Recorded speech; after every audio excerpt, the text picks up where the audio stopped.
The next front organization of the Illuminati, which we shall examine, is called the Bilderbergers. Now I know most people by now must have heard something about the Bilderbergers one way or the other. Now I'm not going to belabor a point here. I have been trying to make simply 3 points just to prove everything I've been speaking about. First point I've been wanting everyone to understand is that there are 6 front organizations of the Illuminati and that they are interconnected. The second point I've been trying to make is that through these interconnections, the Illuminati is able to start affecting everything on a global level, which coincidentally, or maybe it's not coincident, is very well prophesied in the Holy Scriptures, and that the telltale mark of all these front organizations are that they are all interested in 3 major things: economy, politics, and religion. And these are the 3 things that give the Illuminati their incredible power. With the Royal Institute of International Affairs, we know that when we examine their material, those are the 3 big things that they are interested in. 50% of all their talks and discussions revolve around those 3 things. When the Council on Foreign Relations was created, when we look at their material, the same thing is obvious, and among other things, they are always and have been identified as the sister organization of the Royal Institute of International Affairs. So the interlocking and interconnections are apparent with them. When the United Nations had finally been created and their charter signed, we sent 47 Americans who were all in the Council on Foreign Relations to represent America at the United Nations. So the interconnection is very obvious in that one, and when we look at their preamble, we find out that those 3 things are what they are obviously interested in, aside from, going out and butchering innocent people. Now, let's see how the Bilderbergs tie into all this. Now, it was on November 22nd, 1910, that Senator Nelson Aldrich would have a secret meeting, and this would be in the area known as Hoboken, New Jersey, and again this was on November 22nd, 1910. Senator Nelson Aldrich had invited members to meet with him at a secret location, simply identified back then as Jekyll Island. Jekyll Island was basically just a hunting club. There wasn't anything prominent other than the fact that it was a hunting club on an island. Now the interesting thing about this particular club, and you can see it's identified right here off the shore. The one thing of interest to take note of right here is where it is located off the coast in Georgia, is that Jekyll Island Hunting Club was owned by J.P. Morgan. Again, that name seems to be cropping up everywhere as one of the head figures in the Order of the Illuminati. Now, Senator Nelson Aldrich had invited 7 people to Jekyll Island for a special meeting. Those people would be A. Pyatt Andrew, who at the time was the Assistant Secretary of the Treasury.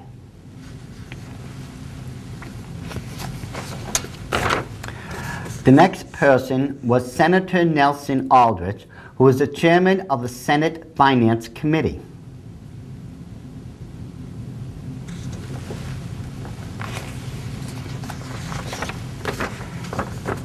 Henry P. Davison, who was a senior partner of J.P. Morgan and Company, would also be invited to the special meeting which would take place on Jekyll Island.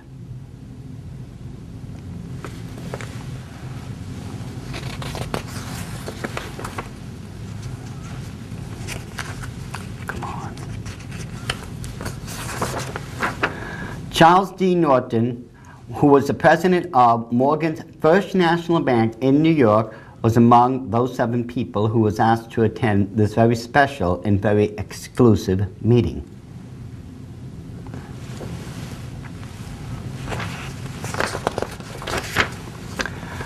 Benjamin Strong, who was president of Morgan's Bankers Trust Company, was also in attendance at this Jekyll Island meeting.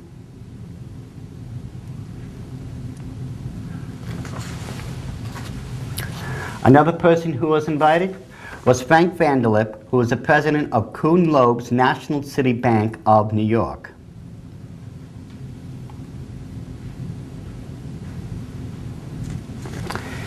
And last but not least, a name that I'm sure every historian is familiar with, was Paul Warburg.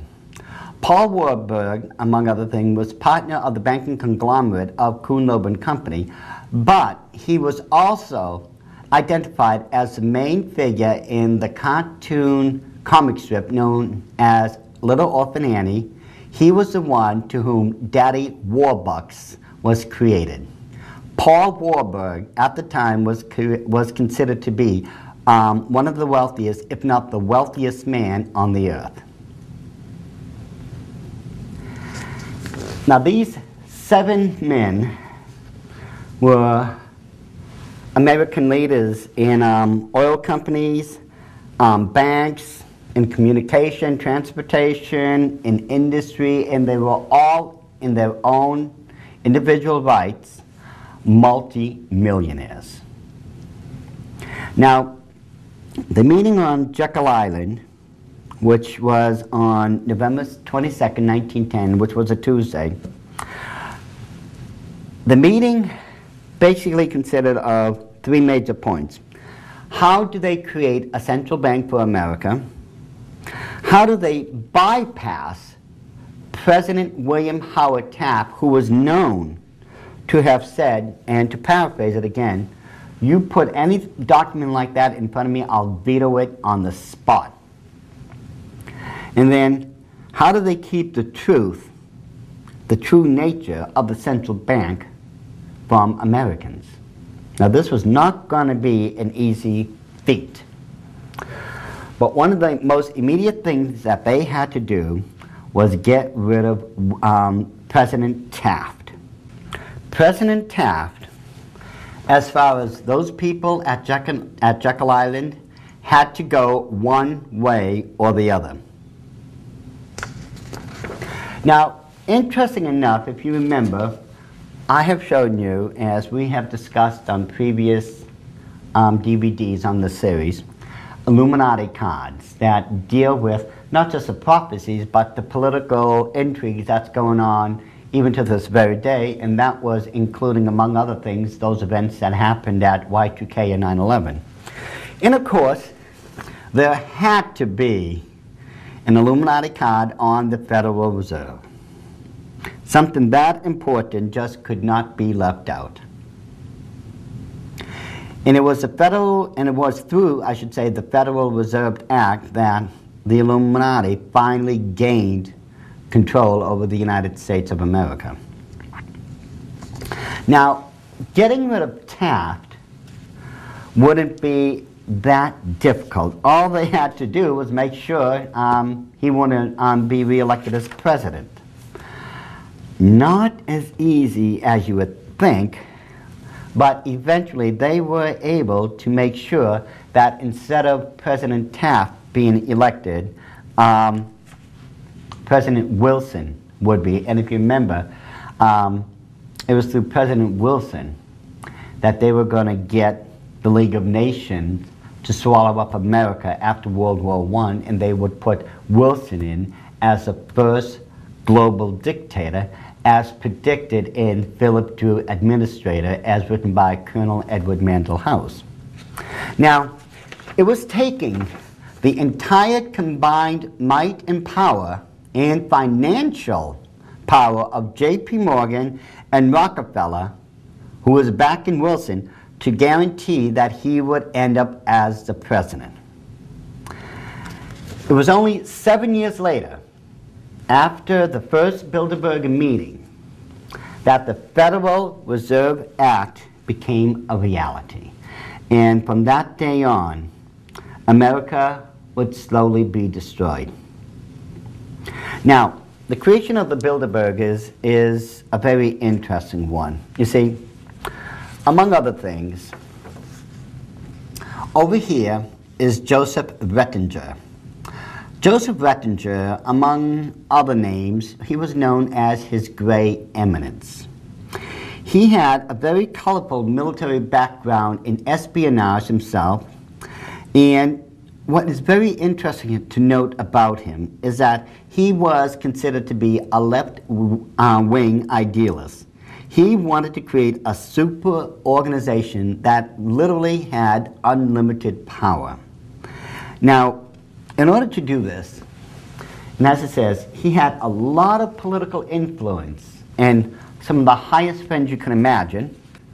One of Joseph Rettinger's closest friends and allies was Prince Bernhard of the Netherlands.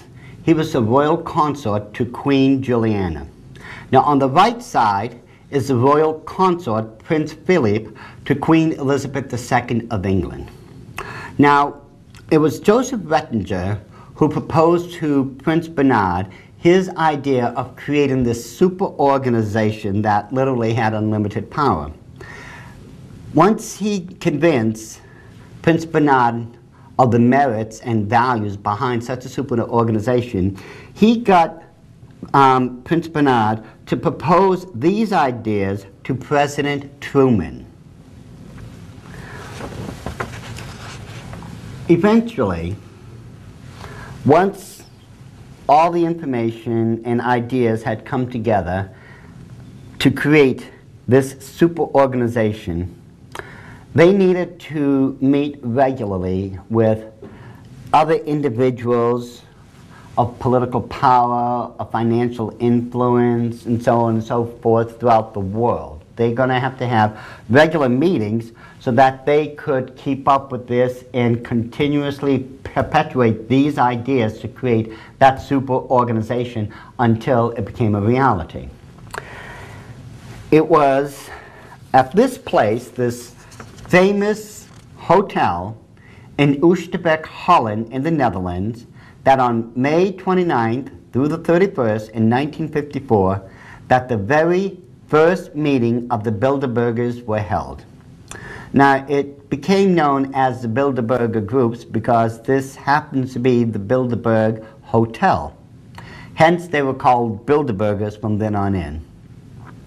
Now, there are no cameras or any unauthorized personnel allowed at any of these meetings. No photos are allowed. However, here is a photo of Prince Bernhard right here at the very first meeting of the Bilderbergs. He was elected as the secretary of the Bilderbergers. This was back in 1954, and I should say he was the first chairman, but he would hold that position all the way through 1976, 20 years later, until the Lockheed scandal, in which it was unveiled that he had been taking millions of dollars of bribes to influence certain companies in his country, you know, to select who they would favor with treaties and such and different agreements. But this is Queen Juliana of the Netherlands along with Prince Bernhard. Now, the interesting thing about the Bilderberg meetings is that they claim that they are not a policy-making body. They state that there is no final conclusions made at any of their meetings and that no formal resolutions are passed. None. But the fact of the matter is they are making policies for countries around the world. Definite conclusions are being made. Instructions and orders obviously are given to them through their masters in the Illuminati, and problem solving definitely is being carried out because these people, remember, are based on creating a super organization that would literally run the earth. Queen Juliana, at the time, was considered the wealthiest lady on the earth. She has an estimated fortune of $3 billion. Now that's hard, cold cash in the bank. With Queen Elizabeth II, her cash flow, if we would just say cash now, is a little bit around $500 million, but that's not counting all her jewelry, her jewelry collection, I should say, her art collections, her coin collections, all the castles and everything else she owns. I mean, as far as I understand, her last estimate, and this is just as I would say, a guesstimate, because no one could bring it down to the pennies with her, is the last one was stated to be a little bit over $28 billion. So yeah, she's worth quite a bit of money. Now, at this meeting, there was approximately 115 to 120 people in attendance eventually as the years go by. These people, would meet on a regular basis.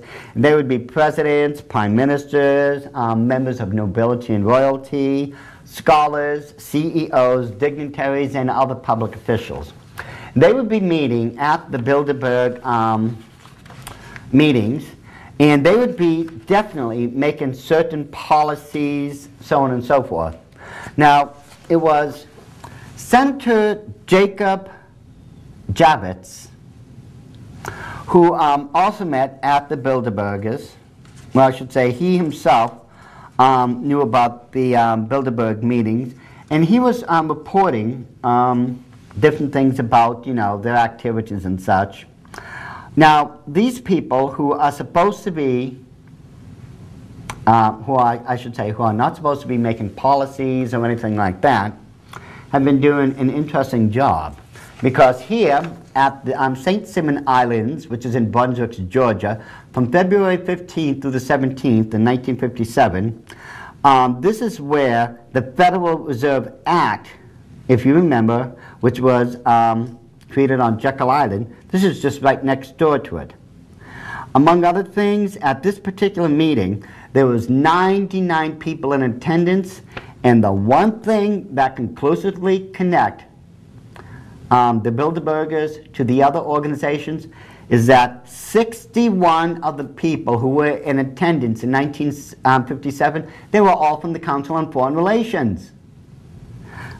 Again, here we have a direct connection, and a lot of the people who are in attendance of these meetings are repeat people. In other words, they meet there again and again and again, and one of those easily identified people who is constantly in attendance would be the Rockefellers themselves. Over here, this would be the Buxton, this would be the Palace Hotel in Buxton, England. And it was on May 13th to the 15th in 1958 that 24 of the members who had been at the St. Simon Island meeting in 1957, the year before, they'd be meeting here again. And of them, many of them also, again, in attendance, were directly from the Council on Foreign Relations. The meeting that was held at St. Castin in Canada back in April 21st through the 23rd in 1961, this would be the 7th Bilderberg meetings. Interesting enough, the policies that they discussed this time was how the Western nations could be better coordinated, the role of NATO, nuclear and non-nuclear deterrence, and the change of economic strength of the United States in Western Europe. But I thought these people weren't interested in things like that. They don't make policies. They make no conclusions or anything. Here at the Villa d'Este on Lake Como in Italy, back in April 21st through the 23rd, 1961, was a meeting that was held in Italy. This would be the third no, the 13th meeting of the Bilderbergers. This, if you notice, these places, wherever they meet, are opulent to the extreme. My big question at this point, if this is just a simple organization of people coming together who supposedly are not making policies, they are not reaching final conclusions, who's funding this? Why would they fund a group of people, to put it nicely, people who are just complaining about the ills and sorrows of this world, who can do nothing about it? If they can do nothing about it, why are they having these meetings, and why is it being funded? You see, these things just aren't adding up. Unless these people are actually doing something, it makes no sense to fund them just to, you know, go to these opulent places and regions of the world.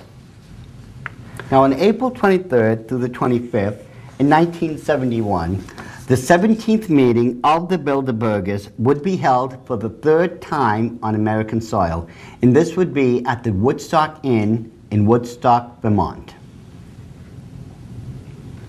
Interesting enough, two of the things that they had discussed at this particular meeting was the contribution of business dealings with social instability and the change of America's role on the world.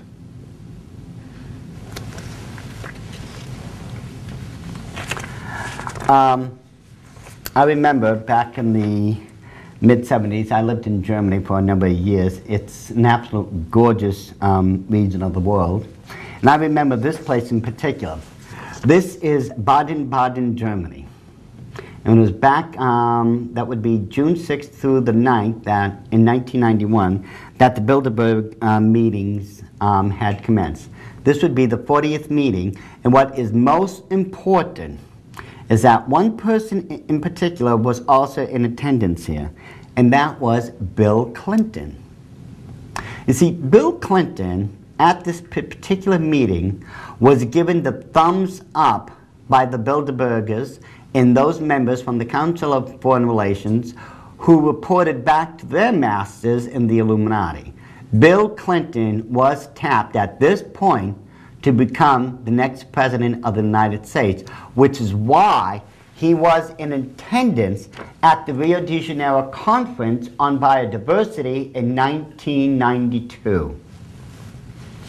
Now, in the congressional records, it talks about the Bilderberg meetings and how basically, you know, they're just a group of idealists who are trying to help the world's economy, their policies, and other matters, such as their military might and other things.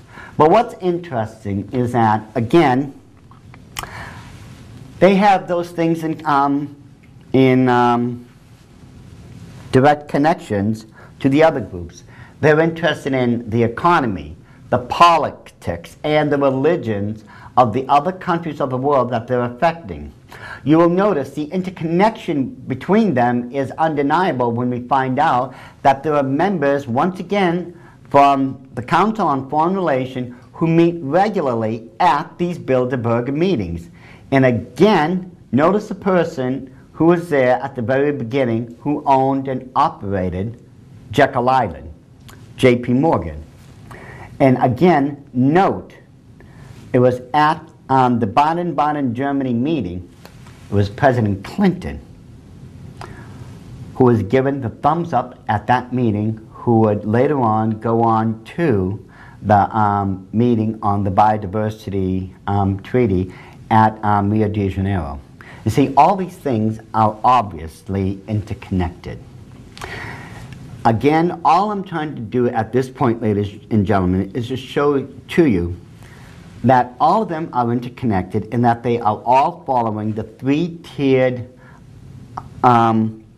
things that make up the Illuminati: their money, their politics, and their religion.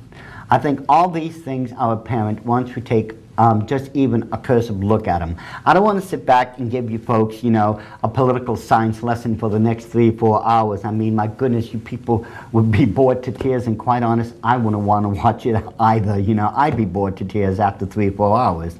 No, all I'm trying to prove to you at this point is that everything so far is not only just aligning up with the Illuminati belief system, but it is also lining up specifically with the book of Revelation in Revelations chapter 17 and 18.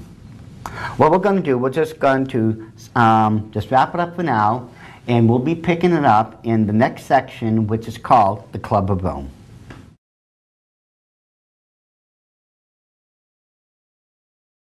The next front organization that the Illuminati created to perpetuate their creation for a new world order is known as the Club of Rome. Now, it was back in 1968 that 36 European economists had met at Rome. One of them was Aurelio Pecci. Dr. Aurelio Pecci, along with Alexander King, got together and created, as I just stated, what is known as the Club of Rome. Now, 36 European economists met at Rome, and they decided that they would form a think tank. Now, they were convinced that the governments of the world as a whole was unable to solve their own problems, and that it would be necessary for economists and other intellectuals to solve the world problems which the governments of the world was incapable of doing. Or at least that was the cover story that was given for their creation. And here is one of the meetings of the Club of Rome going on, and what really, really bowls me over is the way it says, "Save our one earth, it's our world." I know Al Gore would love to be a tree-hugging person in this meeting. I mean, there it is. Let's, you know, make our world a viable living organ, and as the Biodiversity Treaty said, you know, they're going to make nature worship, or witchcraft, the new religion. And of course, concern over the earth as being a sentient being falls within, you know, that belief system. Now, the Club of Rome believes that only certain people can come together and solve the world's problems. This was supposed to have been done by the United Nations. Or at least, wasn't that the idea behind the United Nations? You know, here we have another front organization of the Illuminati that was purposely created to act supposedly as a problem solver for the world.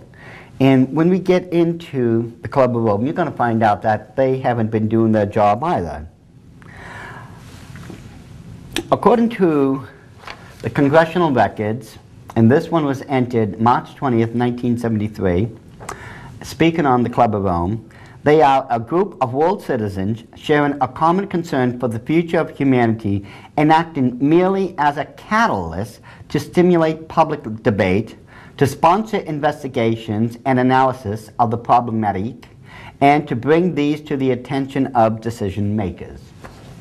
Now, it continues on to say, the Club of Rome is not a club devoted exclusively to problems of industrial societies attempting to find solutions of affluence, but a group concerned with the world system as a whole and with the disparities it includes. Now, this one you need to take special note of, and I'll prove to you why in just a second. The Club of Rome is not a group of futurologists, but of individuals who realize the necessity of attacking now longer-term and fundamental problems which are difficult to approach with our present methods of government and which could give rise to irreversible situations. The reason that the Club of Rome claimed not to be a group of futurologists is because 3 years ago before this time, in 1970, A project was started by this group which created dubious and disastrous results. And I'll explain to you what that was. This is Dennis L. Meadows, and over here we have J. Forrester. Now these two men got together and they wrote a book that was called The Limits to Growth. It was published, I believe, back in 1972. Now, these men, of course, who were active members of the Club of Rome, when they wrote the book, The Limits to Growth, predicted all but doomsday for the earth. This book claimed that by the time 1981 would come about, the world would run out of gold. By 1985, the world would run out of mercury. In 1987, the world would run out of tin. 1990, we would have no more zinc. 1992, we would run literally out of petroleum now. So we wouldn't be able to run our cars or anything, blah, blah, blah. That would be, by the time that book was published, 20 years down the road. 1993, man would run out of copper, and by the time 2100 came about, humanity would probably be extinct. Now, remember, these are the things that was found in The Limits to Growth, and this was the result of what the Club of Rome had been espousing because of their great intellectual capacities. They were looking into the world's problems and what would happen. Now, when we think of what happened back in the early 70s, right around 1973, when the oil crisis had hit America, it was absolutely devastating. Supposedly, oil was going to be impossible to get because there was supposed to have been some type of shortage going on. I remember I had been driving. I had a license at that point for a little bit more than a year. And at that time, because of the so-called gas shortage, I could only buy $3 of gas at a gas station at any given time. People were acting like animals, literally fighting in these lines just to try to get ahead of each other, just so that they could get $3 worth of oil. And at the same time, Jimmy Carter was telling us that we were supposed to be bringing our thermostats down to, I believe it was 65 degrees. It was 65 or 68, something like that. But at 65 degrees, I couldn't help but wonder, gee, at the White House, was Jimmy Carter doing the same thing? You know, when he was inviting all these presidents and dignitaries throughout the world, was his house at 65 degrees at the White House? You know? The truth of the matter is, what was going on then was the Illuminati needed to make the Arab nations wealthy because they needed to use the resources there so that they could continuously fund and fill their coffers so that they could continue with other people's monies towards the creation of a new world order. You see, what was going on, Jimmy Carter had actually ordered all those oil tankers that was bringing oil over in that time and ordered them to stay out in the middle of the Atlantic Ocean. Presidential orders were given, they were supposed to stay out there until he brought them in. Now, when I found out how much petroleum was in those tankers, and you know how much gas could be produced, and I compared how much was out there in comparison to how much gas we use in America on a daily basis on the average, the conclusion, when you just do the mathematics, this entire so-called oil crisis happened because we did not have 2 weeks worth of gas. That's how much petroleum was out in the Atlantic. There was approximately 2 weeks worth of gas out there, the petroleum, that we would normally use. And as it says, this is average figures. And supposedly this was the reason why we had the gas crunch. Now that's absolutely ridiculous. But that is what we were led to believe, because those oil tankers, supposedly we had nothing, but they were full of petroleum, which were ordered out there by President Carter himself. So this entire crunch happened because of a lie, and simply because the Illuminati needed to continuously fund their plans for the New World Order. See, they're not going to use their money if they can help it. They're going to use your money.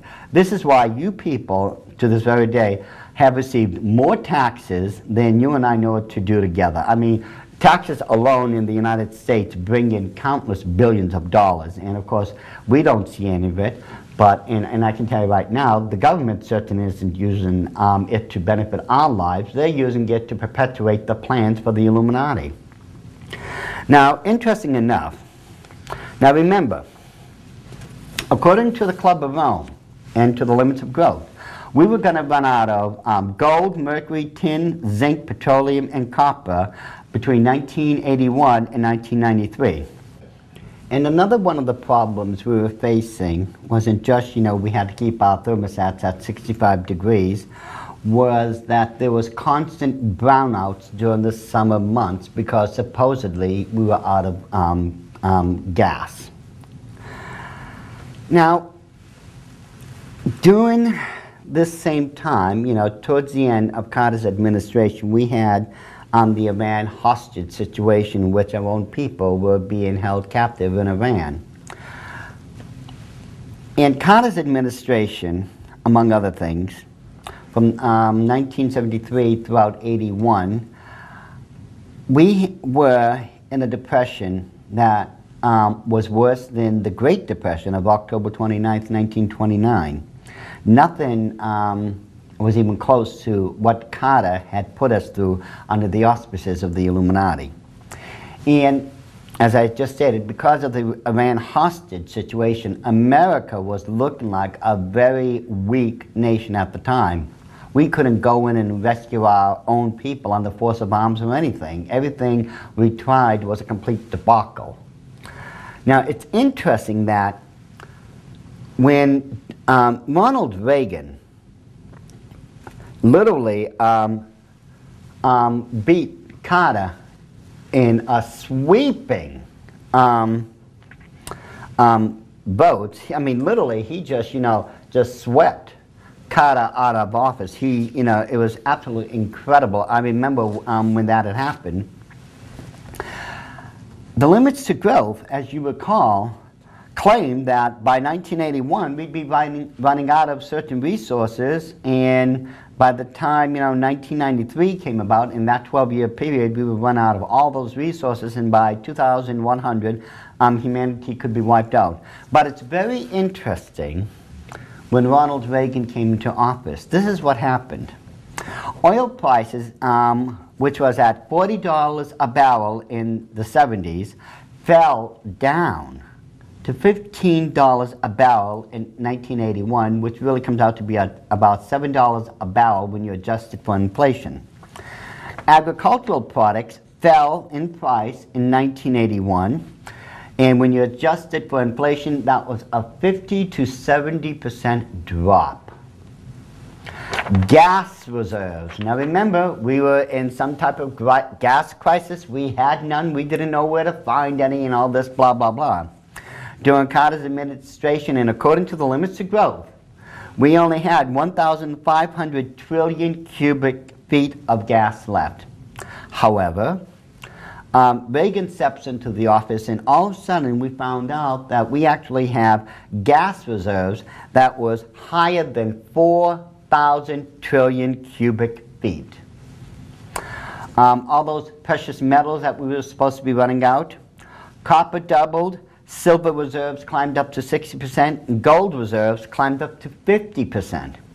So not only was the report, The Limits to Growth, looked like a joke, but remember, the congressional records clearly warned us that they are not a group of futurologists, and considering, what they predicted and that it never happened, they never should be futurologists.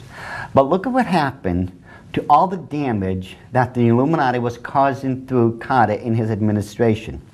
Everything reversed itself.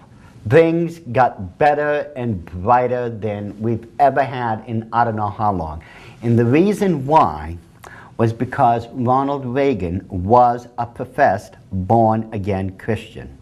He made no bones about it. He himself said he was a born-again Christian. And it was a Christian president that once again brought God back into the White House.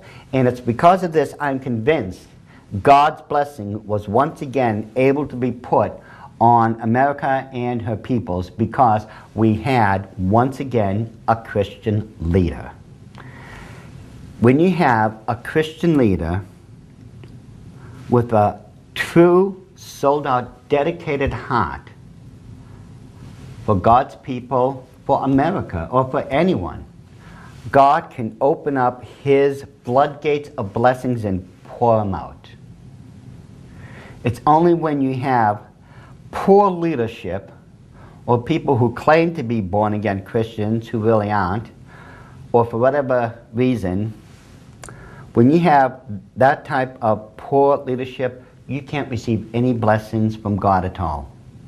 You literally are left to your own devices. And experience has shown me, by watching others, that when you try to do your own thing without the blessings of God, you're doomed to failure. Now, back in 1941, there was a post-World War II map of the New World Order. This map divides the earth into 9 regions, or 9 kingdoms. Now, this map was drawn back, as I said, in 1941. This was 4 years before the conclusion of World War II. And if you take a good look and just look at the regions of the world and the color comparisons, you can see, yes, it was 9 kingdoms.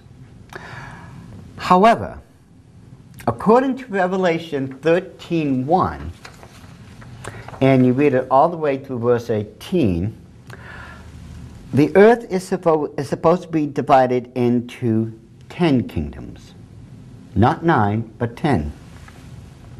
And it's interesting enough that during the mid-70s, the Club of Rome had indeed divided the world into 10 kingdoms. It was predicted and prophesied in Revelation 13, verse 1 all the way through 18, that this is exactly what would happen to the world, that it would end up with 10 kingdoms. And if we go by what the Club of Rome states, this is how they divided the world into their 10 kingdoms. Of course, starting in Kingdom 1 would be North America and Canada. And if you just go all the way down, you will find how all the nations of the world was divided into 10 kingdoms by the Club of Rome. Now, interesting enough, the Club of Rome claims that they have certain problems against the earth. One of those problems was, the greenhouse effect and how the ozone layer was depleting. And then, of course, there was the demography of the earth. There was a population explosion that was affecting the environment, employment, health, food, and water, so on and so forth. Then, of course, there was, certain countries that was trying to develop beyond their capacity to be able to produce. Then there was, of course, different countries held different value systems. I mean, if you were to compare our belief system to that of those extreme Muslims, I mean, my goodness, folks. I mean, yes, there is a difference between our value system, but I think mine, which is based on the Bible, and they do believe, and they do base theirs on the Quran, I happen to believe that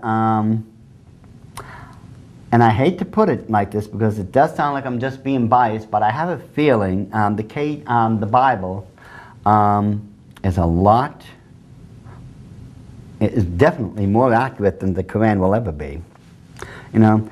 Then there was governance, how the global governance is really just another term for the New World Order. That's all it is. So when they're talking about global governance, they're just speaking of, you know, the New World Order. Then, of course, the other problems that they claim they have against us and the rest of the world, work in the future, the information society, new technologies, education, the global society, and world economic and financial orders. Now, you see, ladies and gentlemen, again, what we have here is the exact same complaints that the other organizations of the Illuminati have.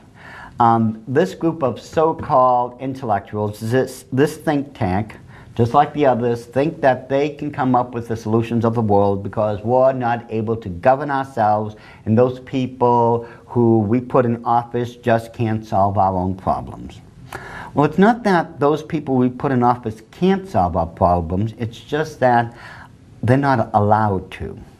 There's just too many political puppets, too much power that the Illuminati is wielding that virtually there's almost nothing we can do about it at this point. However, we are not at the last straw yet. I am absolutely convinced that through education and with God backing us, which as Christians we should always strive for, we can stop them from going ahead as fast forward as they want to, and that we can still save many people to the kingdom of heaven before it's too late. What it comes down to, as always, is what are you willing to do about it?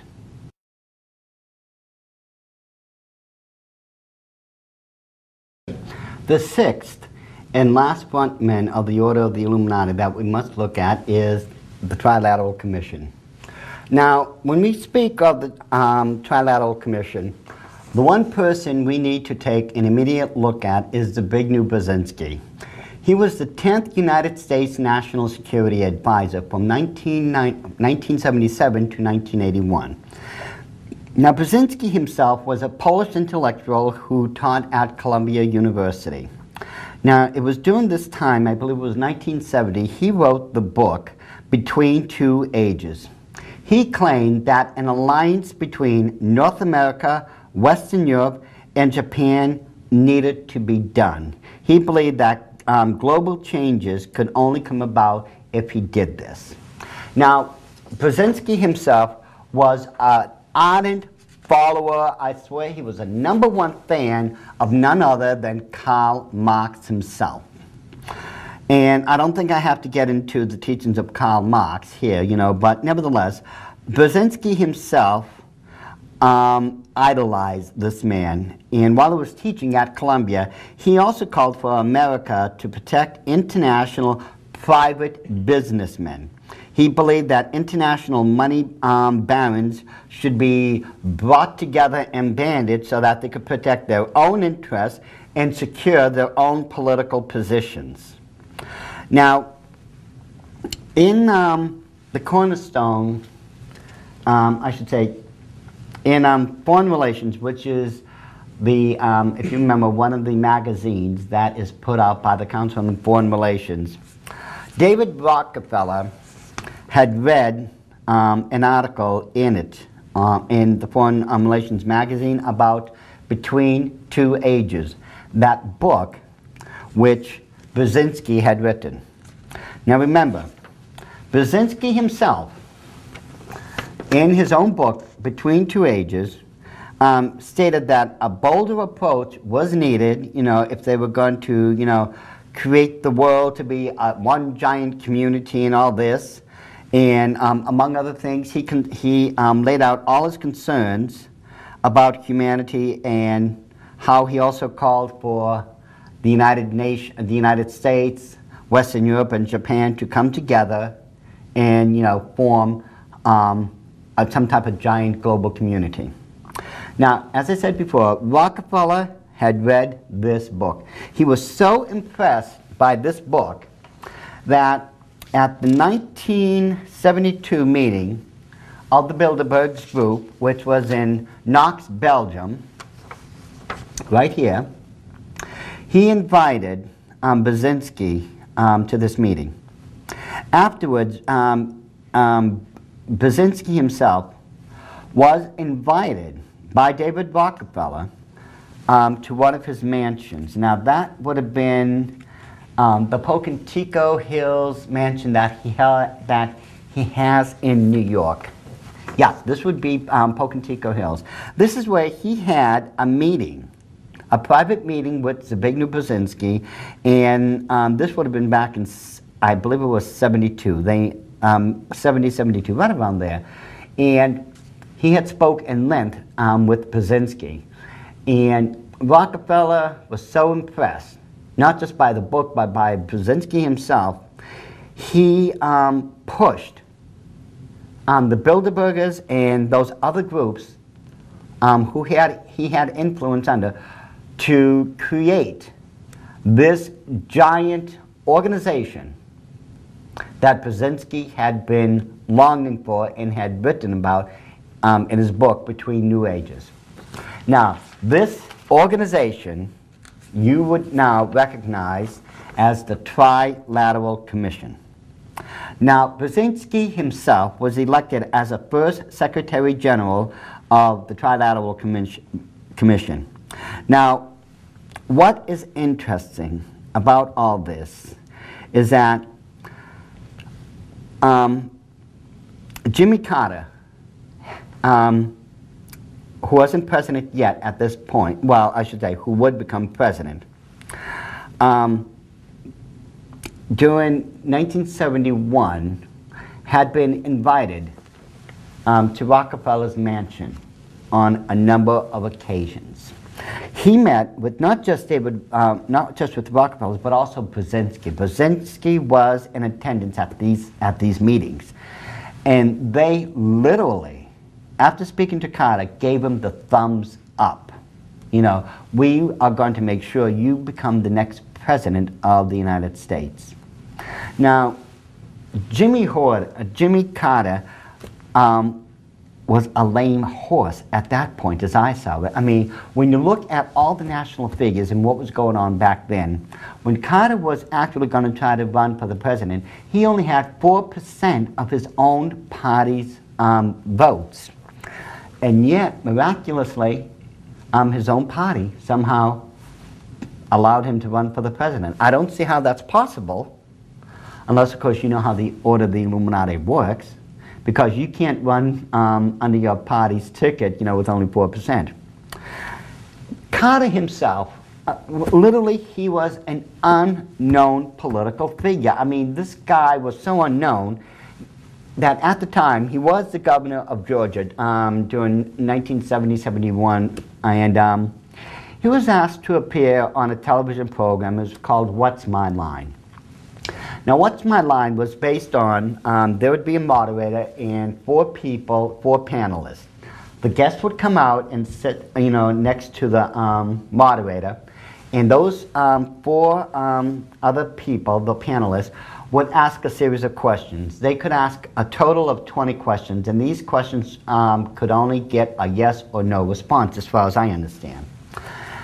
At the end of those questions, no one could figure out who this guy was, and no one even recognized him. This is how politically unknown Jimmy Carter was. I mean, he was a peanut farmer who was the governor of Georgia, and that was it.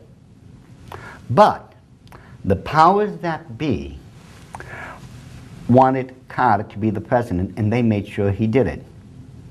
Just like Wilson had Colonel Mandel House grooming him and telling him what to do, Jimmy Carter had Zbigniew Brzezinski telling him what to do. Remember, Brzezinski did become his national security advisor.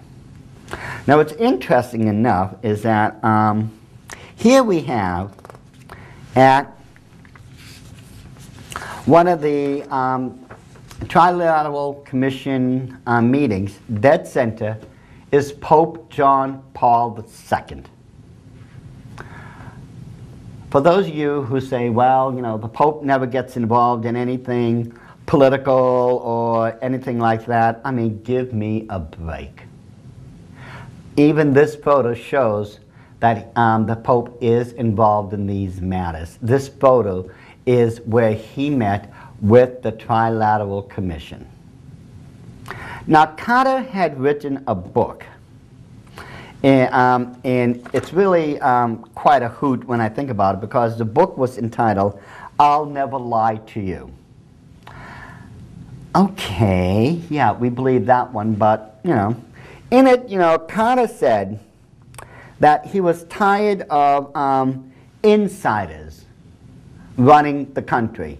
You know, and he pointed to the insiders as the Council of Foreign Relations and the Bilderbergers.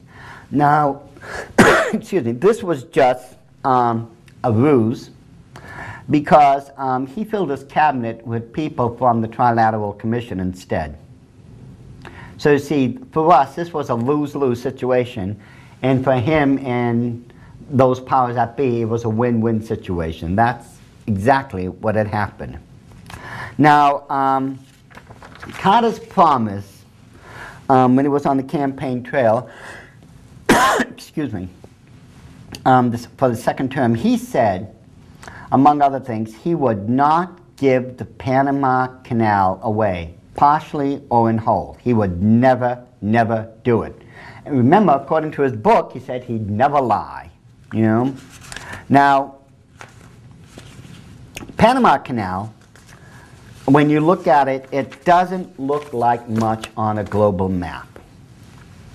And if we look at this map right here, we find that the Panama Canal is nothing more than just a little blip here. It's in between, you know, North America and South America. But this is such a vital point of importance. It was extremely important, because in the early 1900s, in order to prevent ships from having to go all the way around South America, you know, one way or the other to get to where they needed to go, literally what they did, they cut to the very core from the Atlantic Ocean to the Pacific a corridor. Through here, we had the natural waterways there, then they cut through here. And it's through the, an incredible engineering feat back in the early 1900s that the Panama Canal had come about.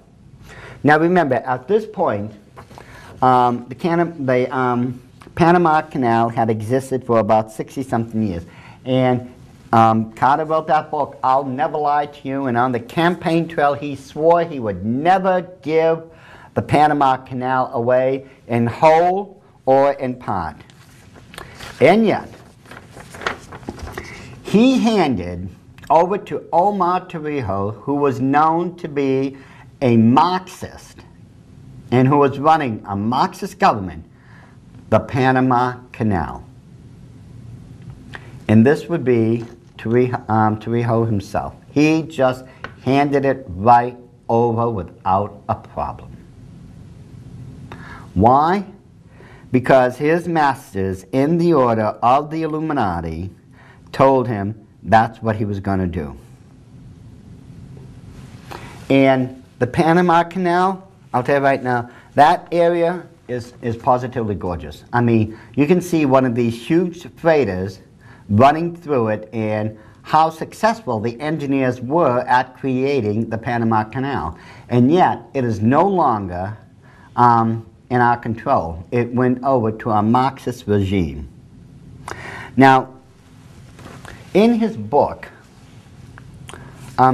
with no apologies, Senator Barry Goldwater, when he was speaking on the Trilateral Commission, said the following. He called the Trilateral Commission David Rockefeller's new international cabal. He also went on to say that it is intended to be the vehicle for multinational consolidations of the commercial and banking interests by seizing control of the political government of the United States. Now, keeping that in mind, here's a quote from the New Freedom magazine, and this is dated 1913. And this is a quote, surprisingly enough, from Woodrow Wilson. Listen to what he had to say, and keep this in mind with what Barry Goldwater just said. He says, "Since I have entered politics, I have chiefly had men's views confided to me privately. Some of the biggest men in the U.S. in the field of commerce and manufacturing are afraid of somebody, are afraid of something. They know that there is a power somewhere so organized, so subtle, so watchful, so interlocked, so complete, so pervasive, that they had better not speak above their breaths when they speak in condemnation of it." Here's what Senator Barry Goldwater further said about the Trilateral Commission. And as you recall, the one thing that connects the Trilateral Commission and proves that they are a part of the organization of the Illuminati is that they hold to the same political, financial, and religious beliefs of the Illuminati. Now listen to this. In my view, and this is Senator Barry Goldwater now, in my view, the Trilateral Commission represents a skillful, coordinated effort to seize control and consolidate the four centers of power: political, monetary, intellectual, and ecclesiastical. All this is to be done in the interest of creating a more peaceful, more productive world community.